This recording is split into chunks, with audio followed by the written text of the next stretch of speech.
Reunião importante pela reforma de São Januário acontecerá na próxima terça-feira. E olha, isso pode ser um passo importantíssimo para que finalmente essa reforma saia. Vamos falar sobre isso. Vamos falar também sobre Léo Jardim. O jogador foi bastante festejado, inclusive por Dimitri Payet, por Medel, pelos funcionários do Vasco, após a convocação para a seleção brasileira. E também sobre o adversário do Vasco no próximo domingo. Nova Iguaçu promete foco no Vasco, hein? Inclusive podem até poupar no jogo contra a equipe do Inter.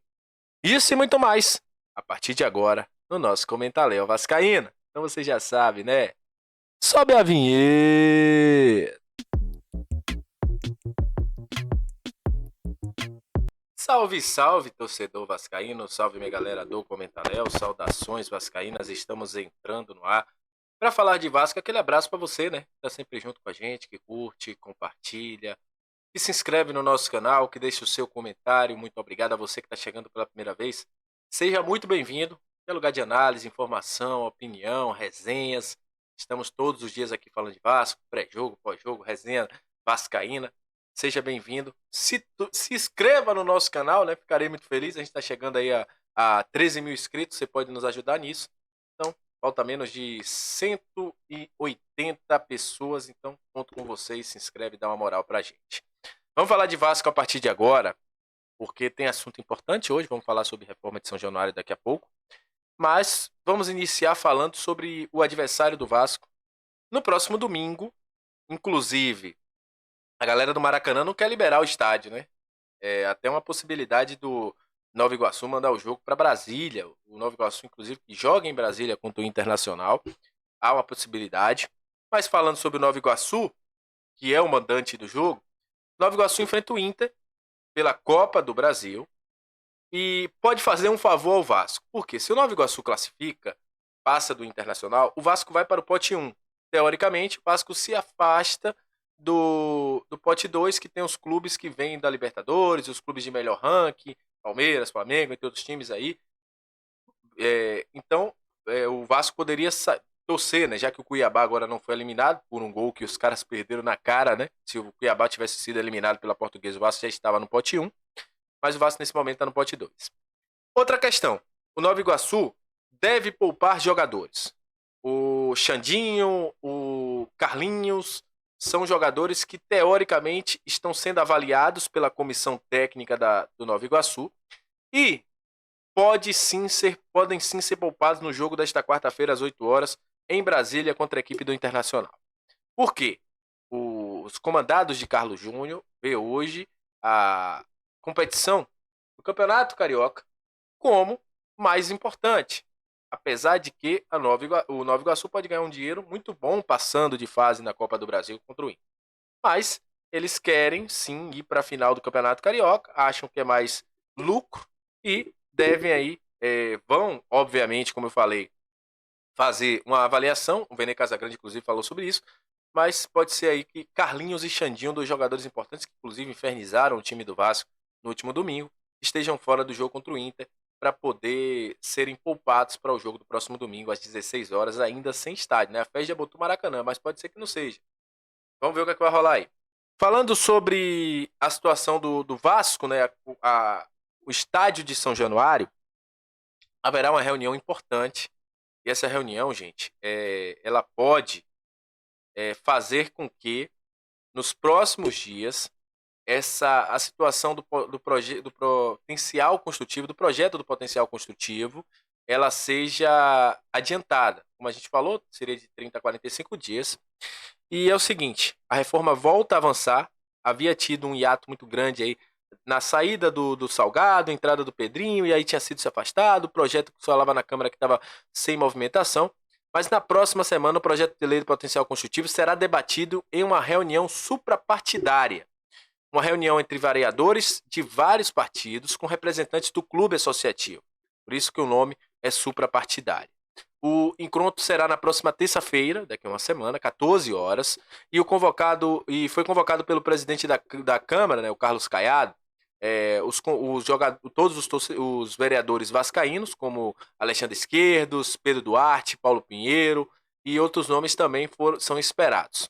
Além de que um representante do Vasco estará lá, seja Pedrinho ou outro dirigente. Vamos ver quem o Vasco vai enviar para essa situação. A reunião busca fazer com que o projeto ganhe força entre todos os partidos e todos os lados da Câmara de Vereadores. Além disso, ter os representantes de partidos que são oposição entre esquerda e direita é positivo para mostrar que o projeto é algo além da divisão política. E os vereadores pensarão junto com o Vasco os trâmites e a melhor forma de trocar o projeto. Deve haver também uma audiência pública, como informou a matéria do GE, nas próximas semanas, para debater o projeto de lei do potencial construtivo. E também um parecer em conjunto na Câmara, né? Lembrando que a gente já falou aqui que o esquerdo, juntamente com o Pedrinho, se reuniram com o Eduardo Paes, afirmando aí que estava tudo pronto para o projeto ser votado. E é isso. Como vai funcionar o processo de votação? Segundo o GE, processo de votação, o projeto pode receber emendas parlamentares, ou seja, propostas de mudanças no texto, que também são votadas em plenário. Se aprovado, ele segue para a sanção ou veto do prefeito. O plano de reforma é baseado no que foi desenvolvido pela W Torre na gestão do ex-presidente Alexandre Campelo, realizada aí pelo arquiteto Sérgio Dias. E São Januário pode receber até 48 mil torcedores. O Vasco pode fazer ajustes no projeto, caso queira, mas precisa respeitar algumas limitações do que foi aprovado, que já foi aprovado pela prefeitura. Essas informações aí da jornalismo do GE, também juntamente com a Câmara, e podemos ter aí nos próximos dias um desfecho positivo. Né? Porque eu falo sempre disso aqui, gente.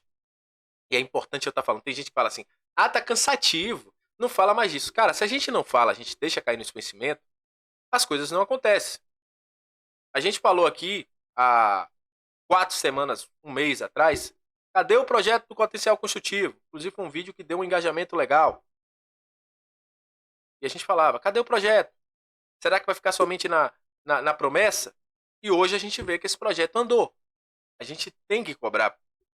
Nós, como torcedores, quem tem canal de YouTube, tem que cobrar a gente. Porque é o seguinte, o Vasco precisa urgentemente ter um estádio maior, um estádio que caiba pelo menos uma boa parte da sua torcida. Que a gente sabe, 48 mil torcedores, 50 mil, não é o que a torcida vascaína tem em sua totalidade. A gente botou 62 mil aí, quase 62 mil no Maracanã no último jogo.